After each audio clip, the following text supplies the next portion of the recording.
সংস্কার চূড়ান্তে রাজনৈতিক দলের সিদ্ধান্ত গুরুত্বপূর্ণ বললেন বদিউল আলম। ফ্যাসিবাদ ঠেকাতে গুণগত পরিবর্তনের তাগিদ। রাজধানীর মাটিকাটায় মধ্যরাতে সেনাবাহিনীর সন্ত্রাস বিরোধী অভিযান, অবৈধ অস্ত্র গোলাবারুদ সহ 10 সন্ত্রাসী গ্রেপ্তার। দুর্ঘটনা কবলিত বিমানের রক্ষণাবেক্ষণে গাফিলতি, মানা হয়নি উৎপাদনকারী প্রতিষ্ঠানের নির্দেশনা ও তদন্ত কমিটির সুপারিশও।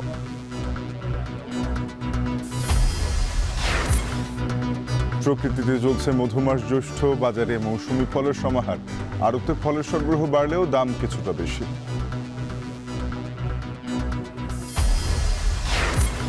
এবং যুদ্ধবন্ধে ইসরায়েলকে নিষেধাজ্ঞার হুঁশিয়ারি যুক্তরাজ্য, কানাডা ও ফ্রান্সের। চাপ এড়িয়ে অভিযানের ঘোষণা নেতানিয়াহুর।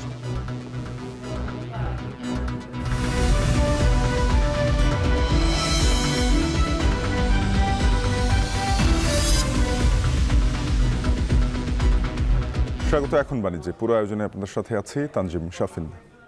সংস্কারের রূপরেখা চূড়ান্ত করতেই গেল 2 মাস রাজনৈতিক দলগুলোর সঙ্গে ধারাবাহিক সংলাপ করেছে ঐকমত্য কমিশন। যদিও এখনো পৌঁছানো যায়নি সুনির্দিষ্ট ঐকমত্যে।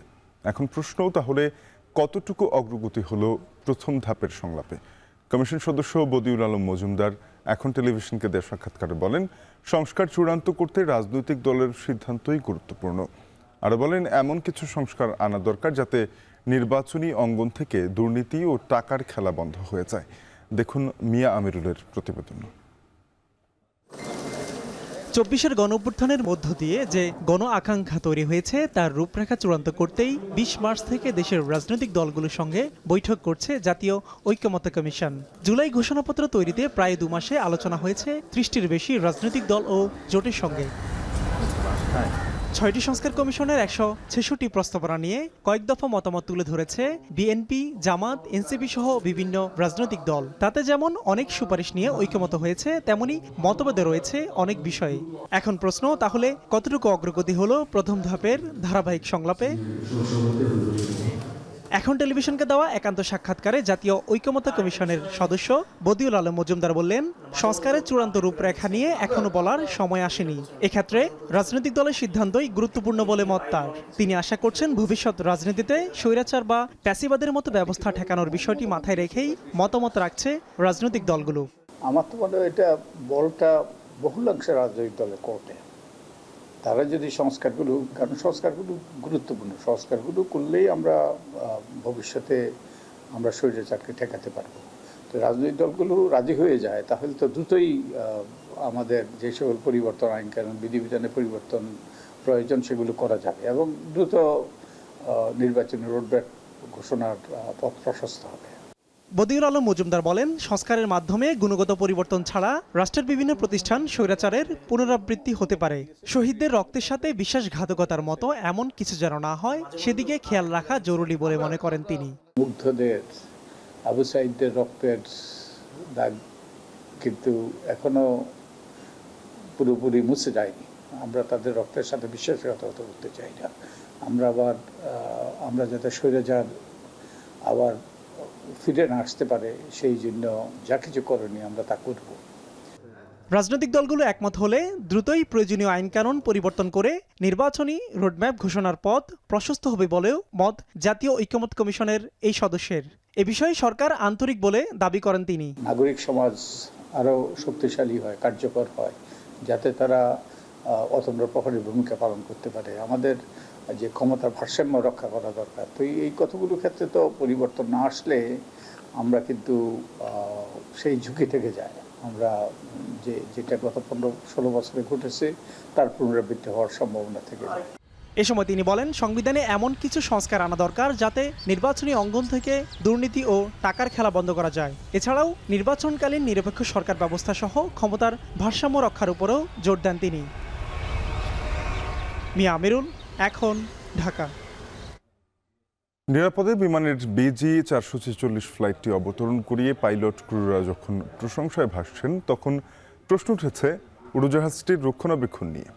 প্রাথমিক পর্যবেক্ষণে উঠে এসেছে উড্ডয়নের সময় বিয়ারিং কাজ না করায় খুলে পড়ে চাকা। আর এভিয়েশন বিশেষজ্ঞরা বলছেন, উৎপাদনকারী প্রতিষ্ঠানের গাইডলাইন লঙ্ঘন, তদন্ত কমিটির দেয়া সুপারিশ না মানা ও নিয়মিত রক্ষণাবেক্ষণের গাফিলতিতে এমন দুর্ঘটনার জন্য দায়ী। নাইম আবির জানাচ্ছেন বিস্তারিত।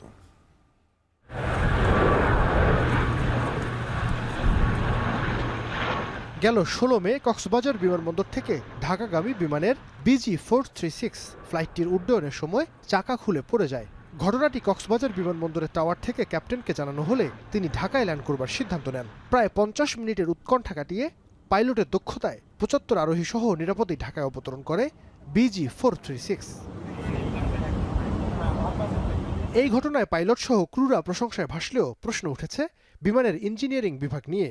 ঘটনার প্রেক্ষিতে সেদিনই বিমান থেকে দুটি তদন্ত কমিটি গঠন করা হয়। তার মধ্যে ইঞ্জিনিয়ারদের নিয়ে গঠিত তদন্ত কমিটির প্রাথমিক পর্যবেক্ষণে উঠে এসেছে উড্ডয়নের সময় বিয়ারিং কাজ না করায় খুলে পড়ে চাকা। প্রাথমিকভাবে বলা হয়েছে যে বিয়ারিং ফেইলিওর। তো যেহেতু এই কমিটি কোনো কমিটি তদন্ত রিপোর্ট দাখিল করেনি এবং কোনো তদন্ত কমিটি সেভাবে কোনো কিছু ডিসক্লোজ করেনি, শুধুমাত্র আমরা ইঞ্জিনিয়ারিং ডিপার্টমেন্ট থেকে জানতে পারছি যে প্রাথমিকভাবে ধারণা করা হচ্ছে এটি বিয়ারিং ফেইলিওর। এবার প্রশ্ন হলো, কেন কাজ করলো না বিয়ারিং? বিমানের বিভিন্ন সূত্র থেকে পাওয়া তথ্য পর্যালোচনা করে দেখা যায় উড়োজাহাজটির নির্মাতা প্রতিষ্ঠানের গাইডলাইনে প্রতি ৬ মাসে ল্যান্ডিং গিয়ার বক্সের রক্ষণাবেক্ষণের নির্দেশনা থাকলেও তা অনুসরণ করেনি বিমান। সবশেষ ১.৫ বছর আগে ল্যান্ডিং গিয়ার বক্স চেক করা হয়েছিল এই -8 উড়োজাহাজটির। এতে শুকিয়ে গিয়েছিল বিয়ারিং এর গ্রিজ। সে কারণেই উড্ডয়নের সময় চাপ নিতে না পেরে খুলে পড়ে চাকা। ২০১৭ সালে বিমানের আরেকটি -8 ঢাকায় অবতরণ করার সময় রানওয়ে থেকে ছিটকে পড়ে।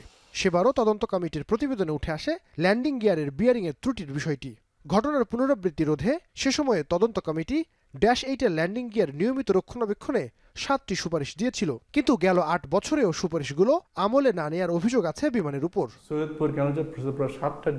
এভিয়েশন বিশেষজ্ঞরা বলছেন উড়োজাহাজটির নিয়মিত রক্ষণাবেক্ষণের গাফিলতিতেই এমন ঘটনা।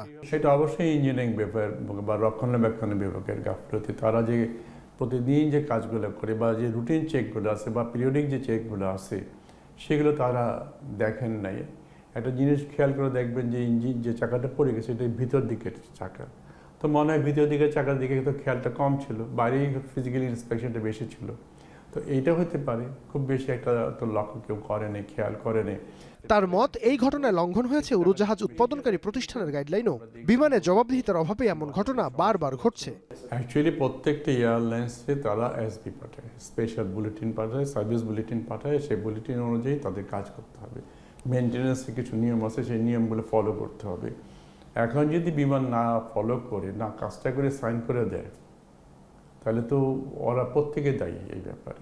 এ ঘটনায় নিয়ন্ত্রক সংস্থা বেসামরিক বিমান চলাচল কর্তৃপক্ষ তদন্ত শুরু করেছে। সিভিল এভিয়েশন থেকেও একটা টিম করে দিয়েছি যারা এই জিনিসটাও থরলি চেক করছেন। তো চেক করে যদি কোনো কিছু হয় আমরা তাদেরকে সেভাবে আমরা সাজেস্ট করবো বা ইয়ে করবো। বাট ইনসিডেন্টের পরপরই আমরা ওনাদেরকে একটা ইনস্ট্রাকশন দিয়েছিলাম যে প্রতিটা প্লেন যেটা আছে যে ওয়ান টাইম চেক করে ক্লিয়ারেন্স করার জন্য। তো ওয়ান টাইম চেক করেছে, ওনারা ফেড করেছে, আমার ইন্সপেক্টররা গিয়েছে, থরলি তারা চেক করেছে, এয়ারক্রাফটটা চেক করে তারপরে তারা দেখেছে। মেরামত সম্পন্ন করে 2 দিন পরেই ফের চলাচল শুরু করেছে -8 উড়োজাহাজটি। নাইম আবির, এখন, ঢাকা। রাজধানীর মাটিকাটা এলাকায় বাংলাদেশ সেনাবাহিনীর সন্ত্রাস বিরোধী অভিযানে অবৈধ অস্ত্র, গোলাবারুদ সহ 10 সন্ত্রাসীকে গ্রেপ্তার করেছে সেনাবাহিনী। মঙ্গলবার রাত 2টা থেকে সেনাবাহিনীর ভাসানটেক সেনা ক্যাম্পের সদস্যরা অভিযান শুরু করে। ভোর 5টার দিকে মাটিকাটা এলাকায় টহল দলের উপরে হামলার চেষ্টা করে সন্ত্রাসীরা। পরিস্থিতি নিয়ন্ত্রণে আনতে সেনাদল সতর্কতামূলক ফাঁকা গুলি ছোড়ে। এ সময় হিটলু বাবু গ্যাংয়ের 10 জন সক্রিয় সদস্যকে গ্রেপ্তার করা হয়। 3টি স্বয়ংক্রিয় পিস্তল, 1টি রিভলভার ও 28 রাউন্ড গুলিসহ বিভিন্ন সরঞ্জাম উদ্ধার করা হয়েছে।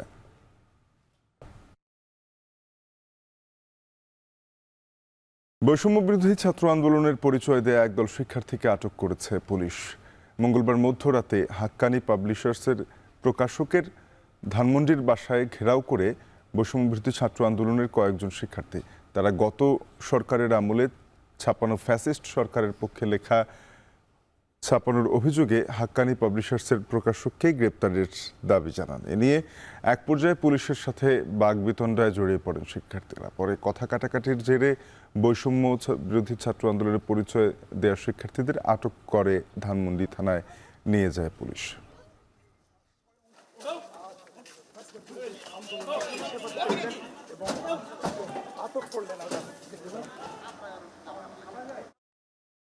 আনুষ্ঠানিকভাবে বাংলাদেশের যাত্রা শুরু করেছে স্টারলিংক, জানিয়েছেন প্রধান উপদেষ্টার বিশেষ সহকারী ফয়েজ আহমেদ তৈয়ব।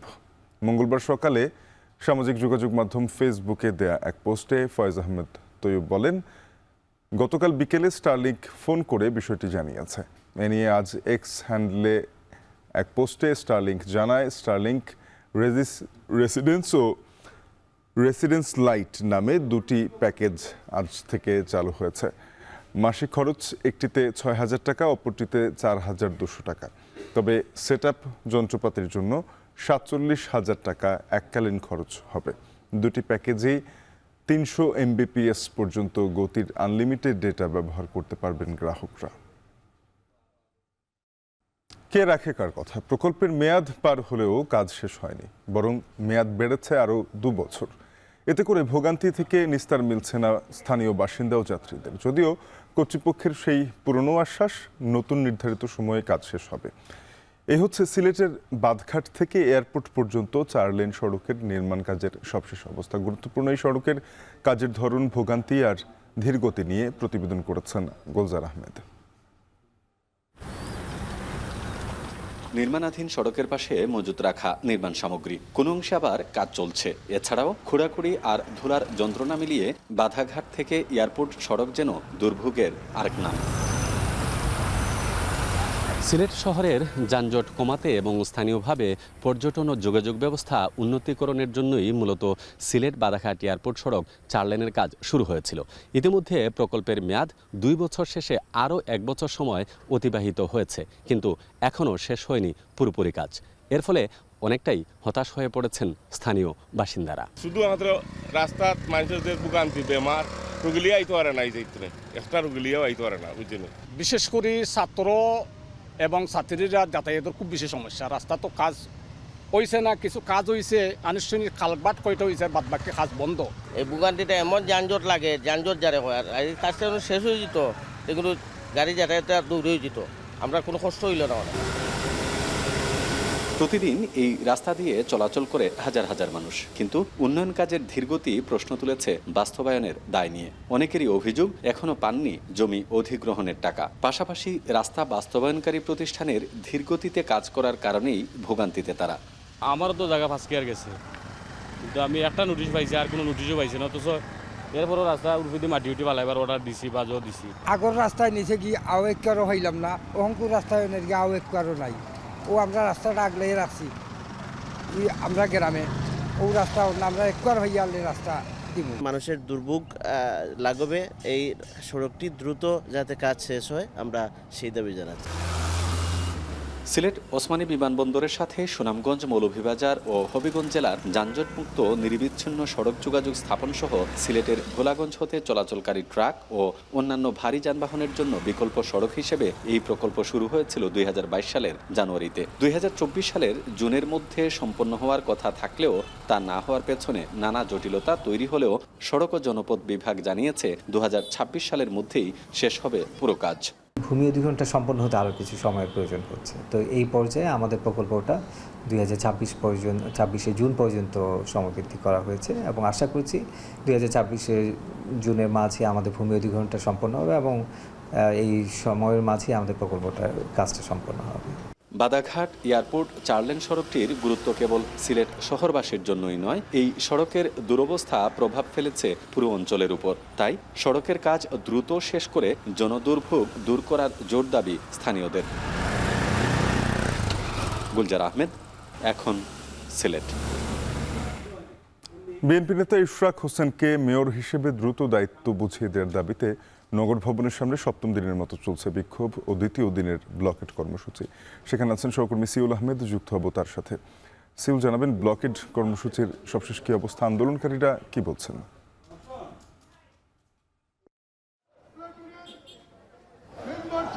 শাফিন, আজকে ৭ম দিনের মতো চলছে মেয়র ইশরাক হোসেনকে যে ইশরাক হোসেনকে আসলে মেয়র পদে না বসানোর যে আন্দোলন, না বসানো পর্যন্ত যে আন্দোলন, সেই আন্দোলনে আজকে 7ম দিন চলছে এবং দ্বিতীয় দিনের মতো শুরু হয়েছে আসলে ব্লকেট কর্মসূচি। ব্লকেট কর্মসূচি মানে হচ্ছে ঢাকা দক্ষিণ সিটি কর্পোরেশনের এই নগর ভবনের যে অফিস রয়েছে সেটি পুরোটাই তালাবদ্ধ এবং এইখানকার যে নগর সেবা সেটি বন্ধ এবং একই সাথে যে আঞ্চলিক 10টি অফিস রয়েছে সেগুলোরও কিন্তু কার্যক্রম বন্ধ। এটিকেই তারা ব্লকেট কর্মসূচি বলছেন।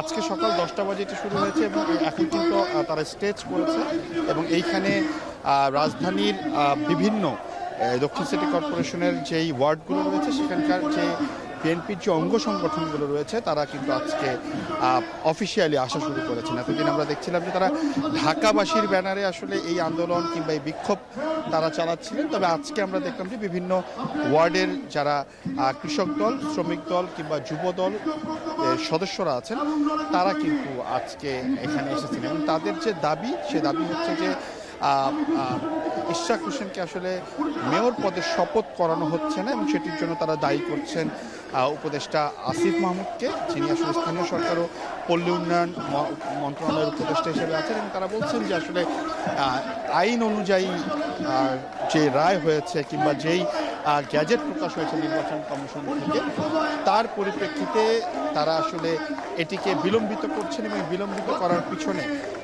তারা দায়ী করছেন হচ্ছে এই স্থানীয় সরকার ও পল্লী উন্নয়ন উপদেষ্টা আসিফ মাহমুদকে। আপনারা নিশ্চয়ই দেখতে পাচ্ছেন যে বিভিন্ন ওয়ার্ড থেকে আসলে এই বিএনপি, ছাত্রদল এবং সংগঠন, শ্রমিক দল, কৃষক দল সহ অন্যান্য যে দলগুলো রয়েছে তাদের অঙ্গ সংগঠনের যে নেতা কর্মীরা তারা কিন্তু আজকে সকাল থেকে আসা শুরু করেছে। আরেকটি বিষয় বলে রাখি যে এই দক্ষিণ সিটি কর্পোরেশন নগর ভবনের সামনের যে রাস্তা সেটির একটি পাশ আসলে বন্ধ করে দেওয়া হয়েছে, অর্থাৎ ডান দিকের যে পথটি আছে সেটি বন্ধ করে দেওয়া হয়েছে একবারে রোডের মাথা থেকে, অর্থাৎ গোলাপ শাহ মাজার ওখান থেকে। বাম দিকের রোডটিও অলমোস্ট বন্ধ, একটু জায়গা রাখা হয়েছে যেখান থেকে গাড়ি যাচ্ছে। আমরা এখন দেখতে পাচ্ছি যে এই নেতাকর্মী যারা আছেন তারা পুরো রাস্তার উপরে বসে গেছেন, যার কারণে আসলে আমরা বলতেই পারি যে এই যে রোডটি রয়েছে ঢাকা দক্ষিণ সিটি কর্পোরেশন নগর ভবনের সামনের যে রাস্তাটি সেটি আসলে পুরোপুরিভাবে আসলে যান চলাচল বন্ধ হয়ে গেছে। আমরা এখানে যথেষ্ট পরিমাণ আইন শৃঙ্খলা বাহিনীর সদস্যদের দেখেছি এবং স্টেজেও দেখছি আমরা যে আসলে বিভিন্ন বিএনপির যারা অঙ্গ সংগঠনের যারা নেতৃত্ব তারা স্লোগান দিচ্ছেন, তারা বিভিন্ন ধরনের দাবি বলছেন এবং তারা একই সাথে বলছেন যে এই যে আন্দোলন সেটিকে তারা সফল করতে চায় এবং ইশরাক হোসেনকে মেয়র না করা পর্যন্ত তারা আসলে বলছেন যে ইশরাক হোসেনকে মেয়র না করা পর্যন্ত তারা এই আন্দোলন থেকে যাবেন না এবং এই আন্দোলন যতদিন পর্যন্ত তারা এই আন্দোলনটি চালিয়ে যাবে এমনকি কিন্তু এখানকার যারা তারা বলছেন। আজকে সারাদিন এই আন্দোলন চলবে, আমরা শুনছি বিকাল 4টা থেকে 5টা পর্যন্ত আন্দোলন চলবে। হয়তো পরবর্তী সংবাদে আমরা আপনাদেরকে জানিয়ে দিতে পারবো আন্দোলনের কর্মসূচি কী কিংবা তারা আসলে কী কী দাবি করছেন। শাফিন, এই ছিল আমার কাছে সর্বশেষ তথ্য। নগর ভবন এলাকা থেকে যুক্ত হয়েছিলেন সহকর্মী সিউল আহমেদ। এখনো হাটের ইজারা দেওয়া হয়নি, অথচ কোরবানি ঘিরে তোড়জোড় শুরু হয়েছে নারায়ণগঞ্জের ক্রেতা ও খামারিদের। তবে হাটের ঝক্কি ঝামেলা এড়িয়ে কেনা পশু কিনতে চায়, আর এজন্যই খামারগুলোতে শুরু হয়েছে বুকিং নেওয়া। এদিকে ক্রেতা ধরতে অনেক খামারই রেখেছেন ফ্রি ডেলিভারির ব্যবস্থাও। এবার নারায়ণগঞ্জের 4,000 খামারে বিক্রির উদ্দেশ্যে প্রস্তুত রাখা হয়েছে 70,000-এর বেশি পশু, যার বাজার মূল্য হবে প্রায় 1,000 কোটি টাকা। নারায়ণগঞ্জ থেকে পাঠানো ইমরান আলী সজীবের তথ্য, ছবিতে বিস্তারিত। রাজধানীর পার্শ্ববর্তী জেলা নারায়ণগঞ্জে গড়ে উঠেছে প্রায় 4,000 ছোট বড় গরুর খামার। এসব খামারে বছর জুড়ে মাংস ও দুধ উৎপাদনের পাশাপাশি লালন পালন করা হয় উন্নত জাতের গরু। এর মধ্যে আছে ফিজিয়ান, শাহিওয়াল সহ দেশীয় জাতের গরু, মহিষ ও ছাগল। কোরবানিতে জেলার মোট পশুর চাহিদার বেশিরভাগ অংশের যোগান দেন স্থানীয় খামারিরা। ইতোমধ্যেই এসব খামারে পশু বিক্রি শুরু হয়েছে। হাটের ঝক্কি ঝামেলা ও ভোগান্তি এড়াতে অনেকেই এরই মধ্যে আগাম বুকিংও দিয়েছেন। কেউ কেউ খামারে ঘুরে কোরবানির পশু পছন্দ করে রাখছেন। আমার গরুটা কিভাবে লালন পালন করা হচ্ছে, আমার গরুটার স্বাস্থ্য কেমন, ওজনটা কিছুদিন পর পর মেপে দেখি কতটুকু বাড়তেছে, কেমন কি হচ্ছে, এটা একটা অনেক বড় সুবিধা। হাটের থেকে এই জায়গার পরিবেশটা অনেক ভালো, বেটার। ঠিক আছে, এক জায়গাতে সব রকম আইটেমের গরু, সব সাইজের গরু পাওয়া যাইতেছে। ফার্মের সুবিধা কি যে সবগুলো পাওয়া যায়, ছাগলও পাওয়া যায়, গরু পাওয়া যায়। হাটের হিসাব আলাদা, এখানে হিসাব আলাদা, মানে এখানে হাটে থেকে এখানে হিসাবটা বেশি ভালো। খামারগুলোতে আকারভেদে 60,000 থেকে 12 লাখ টাকার পর্যন্ত গরু রয়েছে। তবে চাহিদা বেশি মাঝারি আকৃতির। ক্রেতা ধরতে অনেকেই দিচ্ছেন বিভিন্ন লোভনীয় অফার। আবার অনেক খামারই রেখেছেন ফ্রি ডেলিভারির ব্যবস্থা। সর্বোচ্চ ওজনের আছে প্রায় টন ক্রস করা, এবং শুরুটা হচ্ছে দেখা যাচ্ছে আপনার 100 কেজির পর থেকে। তো দামের ক্ষেত্রে আপনার 60,000 থেকে শুরু। একটা ক্রেতা যখন একটা গরু ক্রয় করবে তখন তার মনের ভিতর যে কালার, যে রেঞ্জের মধ্যে গরু প্রয়োজন, আশা করি আমাদের এখান থেকে এসে সে পেয়ে যাবে। একদিন দুদিন আগে কেউ নিতে চাইলে আমরা ডেলিভারি ফ্রি, আর কেউ যদি জায়গাও স্বল্পতা থাকে তাহলে আমরা আমাদের এখানে কাটিং করে আশেপাশে হলে আমরা পৌঁছে দিতে পারবো। প্রাণী সম্পদ অফিসের তথ্য বলছে জেলায় এবারের কোরবানির ঈদে পশুর চাহিদা 86,000-এর বেশি। বিপরীতে প্রস্তুত আছে প্রায় 70,000 গরু মহিষ, যার বাজার মূল্য প্রায় 1,000 কোটি টাকার বেশি। তবে খামারের এসব পশু মোটাতাজাকরণে ক্ষতিকারক উপাদানের ব্যবহার রোধে মাঠ পর্যায়ে কঠোর নজরদারি অব্যাহত রয়েছে। নিবিড় পর্যবেক্ষণের মাধ্যমে আমাদের জেলা প্রাণী সম্পদ অফিসের তত্ত্বাবধানে, প্রশাসনের তত্ত্বাবধানে, আমাদের উপজেলা প্রাণী সম্পদ কর্মকর্তা, আমাদের ভেটেরিনারি সার্জন, সবার তত্ত্বাবধানে একটা সম্মিলিত টিম আমরা কাজ করছি, এবং সেইখানে স্টেরয়েড এবং গ্রোথ প্রমোটার হিসাবে অ্যান্টিবায়োটিক মুক্ত, সম্পূর্ণ স্টেরয়েড এবং অ্যান্টিবায়োটিক মুক্ত প্রাকৃতিক খাবারের উপর বেস করে আমরা এবার গরুগুলি রেডি করছি। জেলায় ঘাটতি থাকা পশুর চাহিদা পূরণ করবে অস্থায়ী পশুর হাটগুলো। তবে কোরবানিকে ঘিরে ক্রেতা ও খামারিদের তোড়জোড় শুরু হলেও জেলা প্রশাসনের পক্ষ থেকে এখনও হাটের ইজারা দেয়া হয়নি। এখন নারায়ণগঞ্জ। নারায়ণগঞ্জে যখন আসন্ন কোরবানির পশু নিয়ে খামারিদের রমরমা অবস্থা, ঠিক তার উল্টো চিত্র হিলিতে। গরুর লাম্পি রোগের আক্রমণে ব্যাপক ক্ষতির আশঙ্কায় রয়েছেন ছোট বড় খামারিরা। গেল 1.5 মাসে মারা গেছে 25 থেকে 30টি গরু। এমন অবস্থায় রোগের প্রকোপ ঠেকাতে আক্রান্ত গরু আলাদা রাখার পরামর্শ দিচ্ছে প্রাণী সম্পদ কর্মকর্তারা। সোহেল রানার প্রতিবেদন। উত্তরে জেলা দিনাজপুরের হিলিতে গরুর খামারে ছড়িয়ে পড়েছে লাম্পি রোগের প্রাদুর্ভাব। গেল 2 মাস ধরে উপজেলার বিভিন্ন খামারে আক্রান্ত হচ্ছে গবাদি পশু। ভুক্তভোগীরা বলছেন, গরুর শরীরে হঠাৎ করে দেখা দেয় গুটি, সেই সঙ্গে ফুলে উঠে গলা ও পা, আর ক্ষতস্থান থেকে খসে পড়ে মাংস।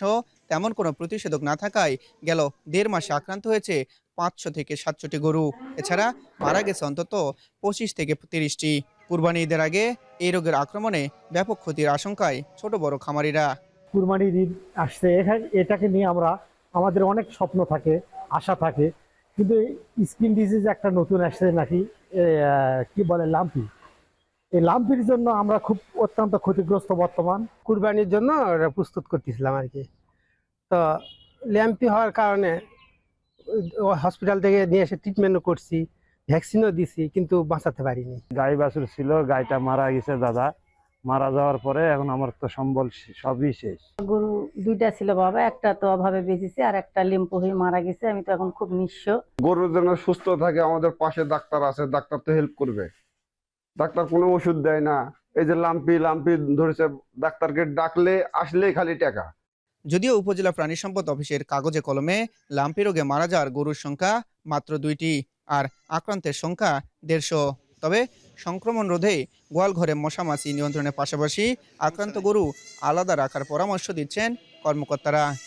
এই 3 মাস আমরা ব্যাপক আকারে বিভিন্ন জায়গায় উঠান বৈঠক থেকে শুরু করে লিফলেট বিতরণ থেকে শুরু করে মানুষকে সচেতনতা কিভাবে এটা প্রতিরোধ করা যাবে, বিশেষ করে টিকা, এই বিষয়ে প্রচারণা চালাই আমরা 3 মাস প্রচুর পরিমাণে, ঠিক আছে, এবং অসংখ্য লিফলেট বিতরণ করি। তাতে অনেক লোকেই টিকা দিয়েছে, যারা টিকা দেয়নি তাদের গেলে বেশি আক্রান্ত। আসন্ন কুরবানির ঈদে শুধুমাত্র হিলিতেই প্রস্তুত করা হয়েছে 16,000 গবাদি পশু। সোহেল রানা, এখন হিলি। টানা 5 দিনের কলম বিরতির পর কর্মসূচি স্থগিত করা হয়েছে। কাজে যোগ দিয়েছেন চট্টগ্রাম কাস্টমস হাউসের কর্মকর্তারা। এ নিয়ে আরও জানাতে চট্টগ্রাম কাস্টমস হাউস থেকে যুক্ত হয়েছেন সহকর্মী হাজেরা শিউলি। শিউলি জানাবেন, কলম বিরতি প্রত্যাহারে বন্দর ব্যবহারকারী ও সেবা গ্রহীতারা কি বলছেন?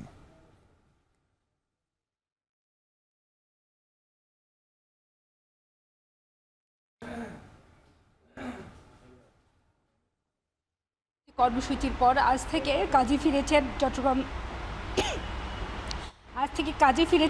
কাস্টমস হাউসের কর্মকর্তারা।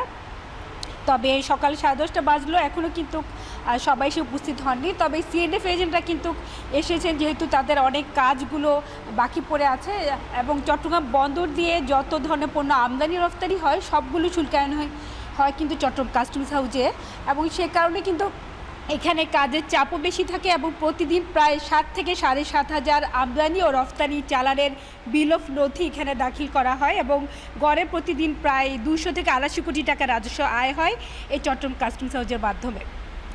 এই যে টানা 5 দিন কলম বিরতি কর্মসূচি ছিল 6 ঘন্টা করে, এতে কিন্তু সিএনএফ এজেন্টদের চরম ভোগান্তি পোহাতে হয়, যেহেতু কাস্টমসের শুল্কায়নের প্রক্রিয়ায় অনেক গুলো ধাপ পেরোতে হয় তাদেরকে, এবং এক্ষেত্রে বিল অফ এন্ট্রি সাবমিটের পর শুল্কায়ন হয়। আবার অনেক ক্ষেত্রে যেসব পণ্যগুলো রেট পড়ে বা যেগুলো কায়িক পরীক্ষার প্রয়োজন হয় সেখানে কিন্তু তাদের আরও অনেক ফর্মালিটি পালন করতে হয়, এবং বন্দর থেকে পণ্য ডেলিভারি নেওয়ার ক্ষেত্রে আসলে শুল্কায়ন না হলে কিন্তু তারা বন্দর থেকে পণ্য ডেলিভারি নিতে পারেন না, এবং 4 দিনের বেশি যদি বন্দরে পণ্য পড়ে থাকে সেক্ষেত্রে আমদানিকারকদেরকে বর্তমানে প্রায় 4 গুণ হারে প্যানাল রেন্ট বা জরিমানা গুনতে হয়, এবং এক্ষেত্রে প্রতিদিন প্রায় তাদেরকে এক একটি কন্টেনারের জন্য $24 করে গুনতে হয়। এর বাইরে শিপিং ড্যামারেজ সহ অনেক ধরনের ড্যামারেজ তাদের আসে। তাই এই কর্মবৃত্তির কারণে কিন্তু অনেক ক্ষতিগ্রস্ত হয়েছেন আমদানিকারকরা এবং ভোগান্তিও ছিল বেশ ব্যাপক। তো যেহেতু কর্মবৃত্তি প্রত্যাহার হয়েছে তাই সকল স্টেক হোল্ডারদের বন্দর ব্যবহারকারীদের মাঝে স্বস্তি ফিরেছে। তবে সিএনএফ এজেন্টরা তাদের রাজস্ব কর্মকর্তাদের জন্য অপেক্ষায় থাকলেও এখনও অনেকে উপস্থিত না থাকে, তারা তাদের কাজগুলি সেভাবে শুরু করতে পারছেন না। হয়তো 11টা 11:30 নাগাদ সবাই এসে উপস্থিত হবেন, এবং আজকে কিন্তু যেহেতু সপ্তাহের মাঝামাঝি সময় তাই এখানে কিন্তু চাপও বেশি থাকবে। তো যেহেতু কর্মবিরতি প্রত্যাহার হয়েছে অনেকটাই স্বস্তি ফিরেছে, এবং তারা আশা করছেন যে যদি সার্ভার ঠিক থাকে, তবে সার্ভারের সমস্যার কারণেও কিন্তু এখানে ভোগান্তি পোহাতে হচ্ছে। তারা সময় মতো বা এক একটি ফাইল প্রসেস করতে অনেক বেশি সময় লেগে যাচ্ছে। তো সাফিন, এই ছিল আমার কাছে চট্টগ্রাম কাস্টমস হাউসে যে কর্মবিরতি প্রত্যাহারের পর কার্যক্রম শুরু সব শেষ। সহকর্মী হাজিরা শিউলি যুক্ত হয়েছিলেন চট্টগ্রাম কাস্টমস হাউস থেকে, জানাচ্ছিলেন কলম বিরতির শেষে কাজে ফিরেছেন কাস্টমস হাউসের কর্মকর্তারা। প্রকৃতিতে চলছে জ্যৈষ্ঠ, বাজার ও আড়তগুলোতে উঠছে বাহারি সব মৌসুমি ফল। অন্য সব ফল চড়া দামে বিক্রি হলেও তীব্র গরমে আম দ্রুত পাকতে শুরু করায় দাম কমেছে। ফলে বাজারে আরও খবর জানাতে বগুড়া থেকে যুক্ত হয়েছেন মাজিদুর রহমান এবং সাতক্ষীরা থেকে যুক্ত আছেন আহসান রাজীব। শুরুতেই যাব বগুড়ায়। মাঝে জানাবেন যে বগুড়ায় আম লিচুর ফলন কেমন হয়েছে, বাজারে আসতে শুরু করেছে নিশ্চয়ই, দাম কেমন, বিক্রেতারা কি বলছেন?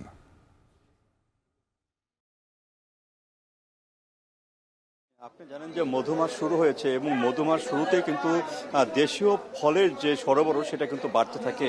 বগুড়ার আড়তগুলোতে তেমনই বাড়তে শুরু করেছে বিভিন্ন দেশীয় ফল, বিশেষ করে আম লিচুটা এখানে বেশি পাওয়া যায়। তাছাড়া একনল হ্যান্ড ওয়াশ 100% প্যারাবেন ফ্রি, তাই নিরাপদ হাতের জন্য আস্থা রাখুন একনলে। যে চায়না 3 লিচু সেটি কিন্তু দাম বেশ ভালো, এখানে 5,000 টাকায় কিন্তু হাজার বিক্রি হচ্ছে। আর যেগুলো আপনার দেশীয় জাতের বেদানা লিচু সেগুলো কিন্তু 2 থেকে 3,000 টাকার মধ্যে কিন্তু লিচু বিক্রি হচ্ছে। আর যে আমগুলো এখানে এসেছে সে আমগুলো বিশেষ করে সাতক্ষীরার আমটাই কিন্তু বগুড়াতে বেশি এসেছে। তারপরেও এখানে যে পার্শ্ববর্তী রাজশাহী এবং নওগাঁ জেলারও কিছু আম এসছে।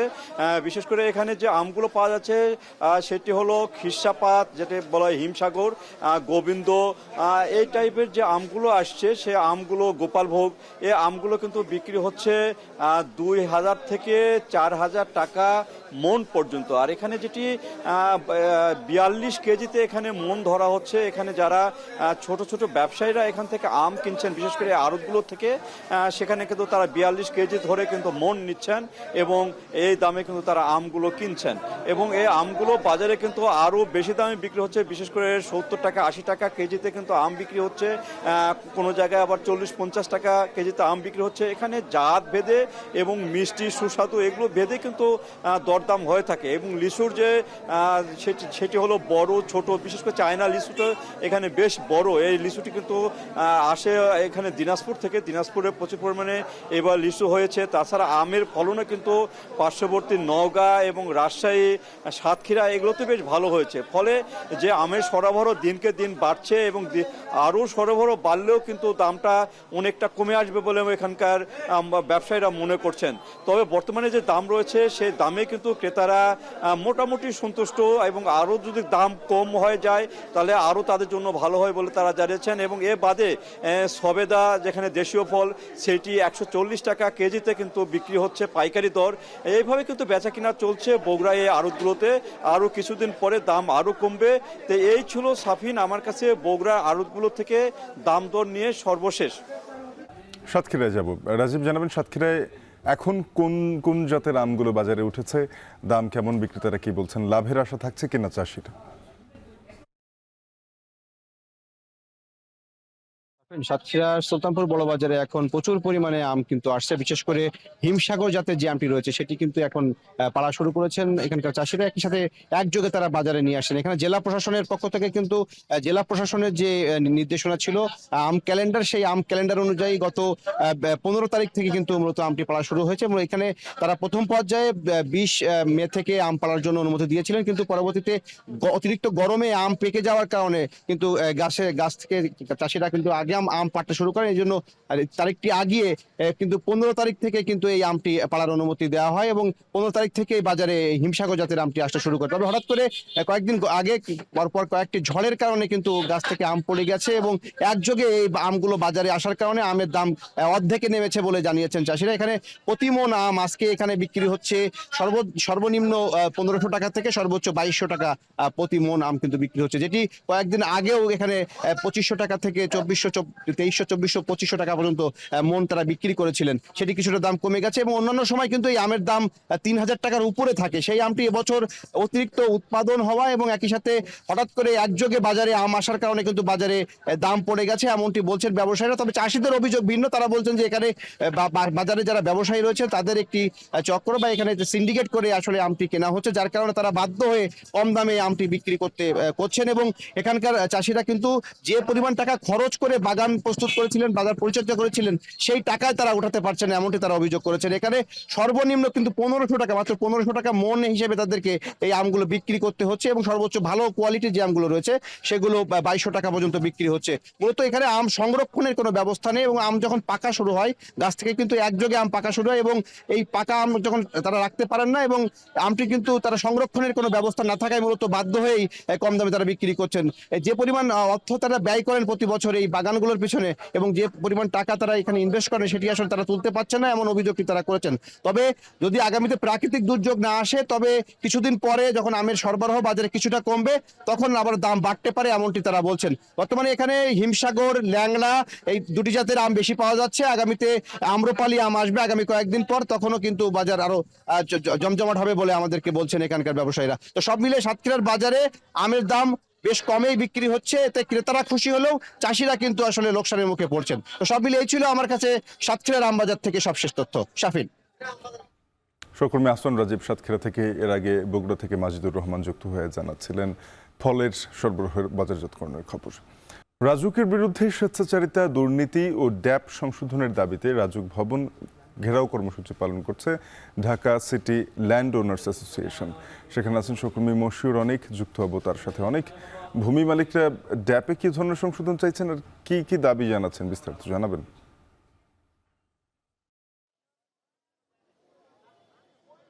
শাফিন, তারা বলছেন দাবি মূলত একটাই, সেটা হচ্ছে পাশের বাড়ি 10 তলা, আমার কেন 5 তলা। একটু জানিয়ে রাখতে চাই, ঢাকা সিটি ল্যান্ড ওনার্স অ্যাসোসিয়েশনের আজকের এই রাজুক ভবন ঘেরাও কর্মসূচির কিন্তু আগে থেকে ঘোষণা দেওয়া ছিল এবং বিভিন্ন বৈষম্য এবং তাদের সাথে ঘটা ড্যাপের মাধ্যমে যেই সমস্ত অনৈতিক সুযোগ সুবিধাগুলো পেয়েছে অন্যান্য রিয়েল এস্টেট ব্যবসা প্রতিষ্ঠানগুলো, সেই বিরুদ্ধে কিন্তু তারা এখানে রুখে দাঁড়িয়েছেন। মূলত একটু ড্যাপের সংস্কারের বিষয়ে আপনাকে একটু জানাতে চাই। 2022 সালের যে সরকার প্রস্তাবনাটা নিয়েছিল ড্যাপের মাধ্যমে ঢাকা শহরের নগরের যে বিক্ষিপ্ত বাড়িঘর সেগুলো সেগুলোকে একটা সারিবদ্ধ জায়গায় প্রস্তুত করে নিয়ে আসা, সেই জায়গার বিরুদ্ধে কিন্তু তারা দাঁড়িয়েছেন। তারা বলছেন যেখানে ধানমন্ডি, উত্তরা কিংবা গুলশান, বারিধারার মতো জায়গাতে উচ্চতর সুউচ্চ ভবন নির্মাণের অনুমতি দিয়েছে, সেই জায়গায় কেন মিরপুর, মোহাম্মদপুরের মতো সংশ্লিষ্ট এলাকাগুলোতে 5 তলা বা তার নির্ধারিত একটা মাপকাঠি কেন দিয়ে দেওয়া হয়েছে? সেক্ষেত্রে তারা বলছেন যে ঠিক আমার পাশের অঞ্চলের কারো বাড়ি 10 তলা, কিন্তু আমি আমার জমি থাকা সত্ত্বেও কেন 5 তলা বাড়ি করে সন্তুষ্ট থাকতে হবে?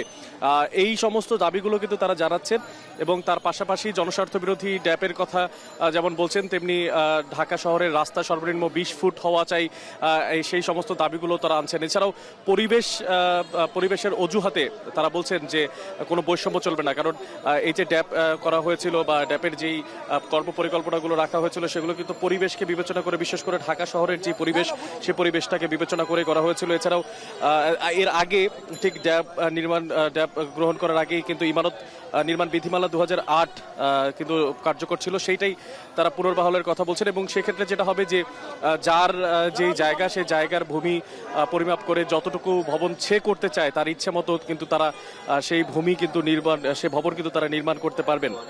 এছাড়া ওই যে ঠিক শুরুতে যেমনটা বলছিলাম, ধানমন্ডি, গুলশান, বনানী, বারিধারা ও উত্তরা ব্যতীত ঢাকা শহরের ভেতরে মূলত যে সমস্ত জায়গা, সেই সমস্ত জায়গাগুলোতে ইমারত তৈরি করার ক্ষেত্রে উচ্চতা এবং আয়তনের যে পার্থক্য, সেটা 50% কমিয়ে দেওয়ার ফলেই কিন্তু এই সৃষ্ট জটিলতা তৈরি হয়। তারা জানাচ্ছেন যে এখানে তারা রাজুকের সঙ্গে বেশ কয়েকবার কথা বলার চেষ্টা করেছেন এবং রাজুকের পরিচালকের সঙ্গে তারা বসতে চেয়েছেন, কিন্তু রাজুক পরিচালক তাদেরকে বাদ দিয়ে শুধুমাত্র অন্যান্য যারা ভবন মালিক প্রতিষ্ঠানগুলো আছে, যারা ভবন নির্মাণের সঙ্গে যুক্ত, তাদের সঙ্গে বৈঠক করছেন দফায় দফায়, যেটা তারা একদম পছন্দ করছেন না। তারা চাচ্ছেন যে রাজুকের পরিচালক তাদের সঙ্গে কথা বলুক, আর যদি তেমনটা না হয় তারা তারও পদত্যাগের দাবি জানিয়ে ভবিষ্যতে কঠোর অবস্থানে যাবেন বলে জানিয়েছেন শাফিন। তো এই পর্যন্ত ঠিক রাজুক ভবনের সামনে থেকে এই ছিল আমার কাছে সবশেষ।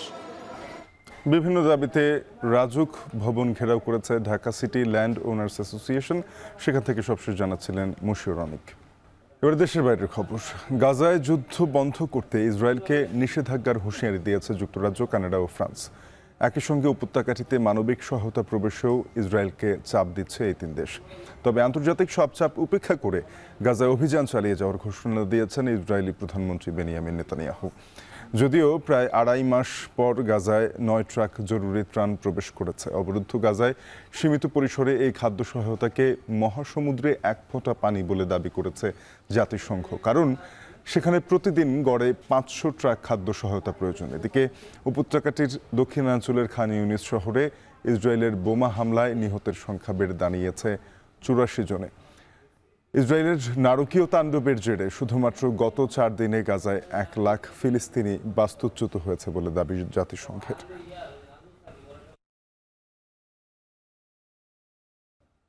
একদিকে বৃষ্টি বন্যা, অন্যদিকে তীব্র দাবদাহ। সময়ের আগেই বর্ষার দাপটে লণ্ডভণ্ড ভারতের বিস্তীর্ণ অঞ্চল। একদিকে মুষলধারে বৃষ্টিতে জলাবদ্ধতার কবলে হাইটেক শিল্পনগরী বেঙ্গালুরু, অন্যদিকে উত্তরপ্রদেশ রাজস্থানে গরমে উঠছে নাবিশ্বাস। প্রকৃতির এমন আচরণে অসহায় স্থানীয়রা। বিস্তারিত জানাচ্ছেন নুসরাত কামাল। সময়ের আগেই বর্ষার দাপটে লণ্ডভণ্ড ভারতের বিস্তীর্ণ অঞ্চল। বজ্রসহ ঝড় আর মুষলধারে বৃষ্টির কবলে পশ্চিম উপকূলীয় অঞ্চল। কর্ণাটকের প্রাদেশিক রাজধানী ও হাইটেক শিল্পনগরী বেঙ্গালুরুতে সোমবার সকাল থেকে টানা বৃষ্টিতে দেখা দেয় তীব্র জলাবদ্ধতা। বাড়িঘর, সড়ক, যানবাহন পানিতে তলিয়ে গিয়ে এবং তীব্র যানজটে স্থবির হয়ে পড়ে জনজীবন। 3-4 घंटे 5 घंटे से ज़्यादा पड़ता है तो रोड में ऐसे पानी जम जाता है। और हमारे अपार्टमेंट में तो बेसमेंट है, बेसमेंट में सब गाड़ी अटके हुए हैं, कोई भी गाड़ी नहीं निकाल पा रहा है। और सब पॉपुलेशन का तो ट्रांसपोर्टेशन ही एकदम बंद हो जाता है। आप देख सकते हो पूरा कंप्लीट पूरा रास्ता ब्लॉक हो गया है और घरों से पानी आ रहा है और दिक्कत बहुत हो रही है सर। हम लोगों का डेली काम यहीं पे चलता है लेकिन काम ही नहीं हो पा रहा है। ভারতের আবহাওয়া বিভাগ বলছে আরব সাগরে সাইক্লোনের কারণে মঙ্গলবার থেকে মুষলধারে বৃষ্টির সম্ভাবনা রয়েছে কর্ণাটক, কেরালা, তামিলনাড়ু, অন্ধ্রপ্রদেশ, পুদুচেরি, গোয়া, কোনকান সহ সংলগ্ন উপদ্বীপ অঞ্চলগুলোতে। এছাড়া আসাম, নাগাল্যান্ড, ত্রিপুরা, মেঘালয়, পশ্চিমবঙ্গ, সিকিম, অরুণাচল প্রদেশ সহ দেশের উত্তর পূর্বাঞ্চলেও ভারী থেকে অতি ভারী বৃষ্টির পূর্বাভাস রয়েছে। বলা হচ্ছে 5 থেকে 6 দিন থাকবে এমনই দুর্যোগপূর্ণ আবহাওয়া। হিমাচল প্রদেশ, উত্তরাখণ্ড, জম্মু কাশ্মীর, লাদাখে হালকা ঝড় বৃষ্টির আভাস আছে। অন্যদিকে উত্তরপ্রদেশ, রাজস্থান আর মধ্যপ্রদেশের অংশবিশেষের ওপর দিয়ে একদিন তীব্র দাবদাহ বয়ে যাবে বলেও সতর্ক করেছে আবহাওয়া বিভাগ। জ্যৈষ্ঠেই সর্বোচ্চ তাপমাত্রা পৌঁছে যেতে পারে 40 ডিগ্রি সেলসিয়াসে। নুজহাত কামাল, এখন বিশ্ব। শেষ করবো এখন বাণিজ্য, যাবার আগে শিরোনামগুলো জানাবো আরেকবার। ভাটারা থানার হত্যা চেষ্টা মামলায় জামিন পেলেন চিত্রনায়িকা নুসরাত ফারিয়া।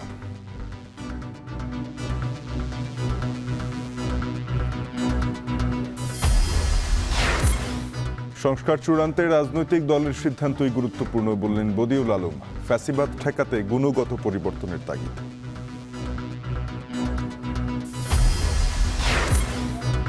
দুর্ঘটনা কবলিত বিমানে রক্ষণাবেক্ষণে গাফিলতি, মানা হয়নি উৎপাদনকারী প্রতিষ্ঠানের নির্দেশনা ও তদন্ত কমিটির সুপারিশ।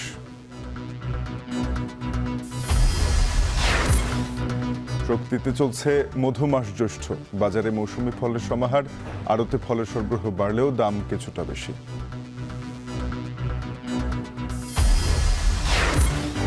যুদ্ধবন্ধে ইসরায়েলকে নিষেধাজ্ঞার হুঁশিয়ারি যুক্তরাজ্য, কানাডা ও ফ্রান্সের। চাপ এড়িয়ে অভিযানের ঘোষণা নেতানিয়াহুর।